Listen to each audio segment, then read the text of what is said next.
শুভেচ্ছা সকলকে, PD soldiers পেজের পক্ষ থেকে স্বাগতম।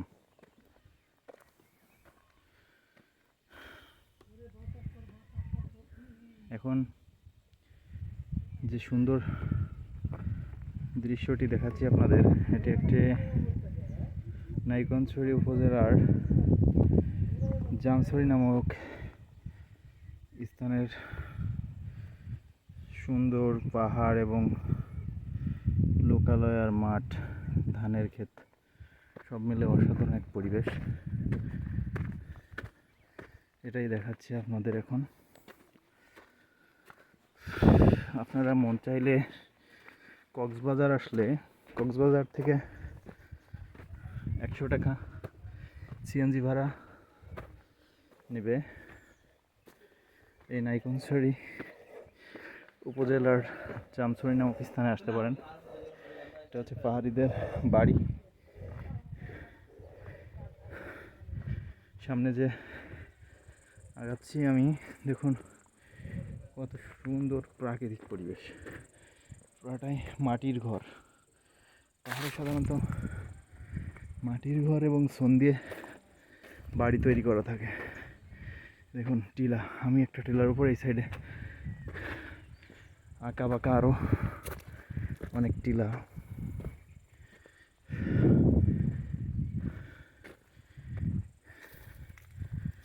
অনেক সুন্দর ন্যাচারাল ভিউ। আশা করি সবারই ভালো লাগছে।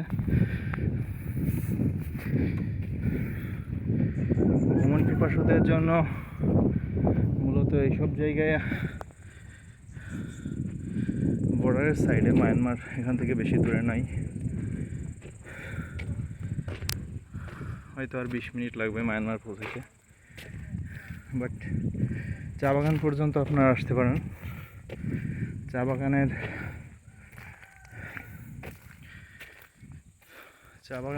দৃশ্যটা দেখলে আরও সুন্দর লাগবে। একদিন আমি চা বাগানের ফুল একটা রিভিউ আপনাদের মাঝে তুলে ধরবো। বাংলাদেশের সিলেট ছাড়াও যে চা বাগান এবং রাবার বাগান অনেক সুন্দর। দেখুন বিজিবি কীভাবে টহল করছে।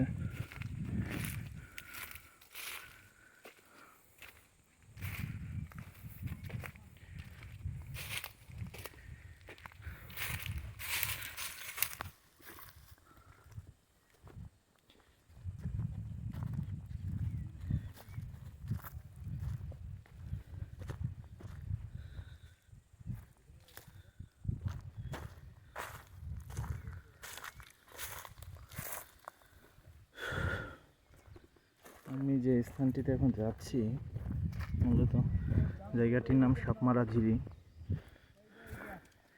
ওইখানে একটি ছড়া আছে, যেটির মধ্যে অনেক বিশাল আকৃতির একটা সাপ ধরা পড়েছিল এবং ওইখানকার স্থানীয় পাবলিক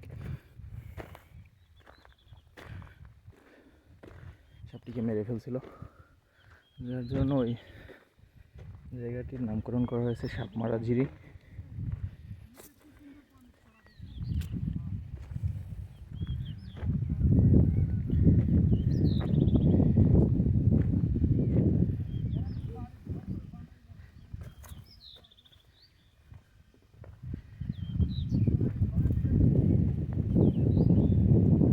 দেখুন আমি যে পাহাড়টির উপরে আছি, এখান থেকে ওই দেখুন নিচে বরজ, পানের বরজ,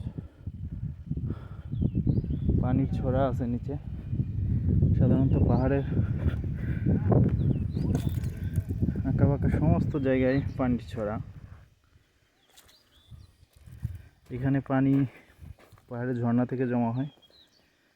এই পানি দিয়েই সব কিছু, খাওয়া, গোসল এবং চাষাবাদ ও জমির।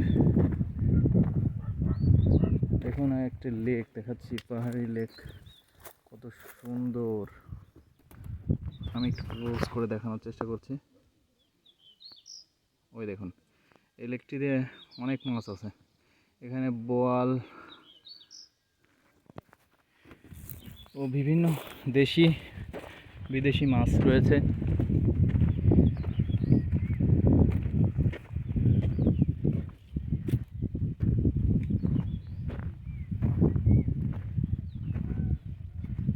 যে নেচার, ইউ ক্যান বিলিভ,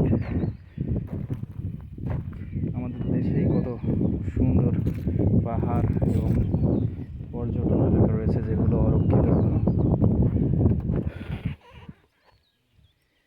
এগুলো সঠিকভাবে পর্যবেক্ষণ করে বিভিন্ন স্পট তৈরি করলে সরকারিভাবে আশা করি এই নাইকনছড়ি হতে পারে পর্যটনের একটি সুন্দর এলাকা। সকলকে আসার আমন্ত্রণ জানাচ্ছি। ভালো থাকবেন সবাই। আজকের ব্লগ এখানেই শেষ। দয়া করে চ্যানেলটি সাবস্ক্রাইব করুন, লাইক দিন।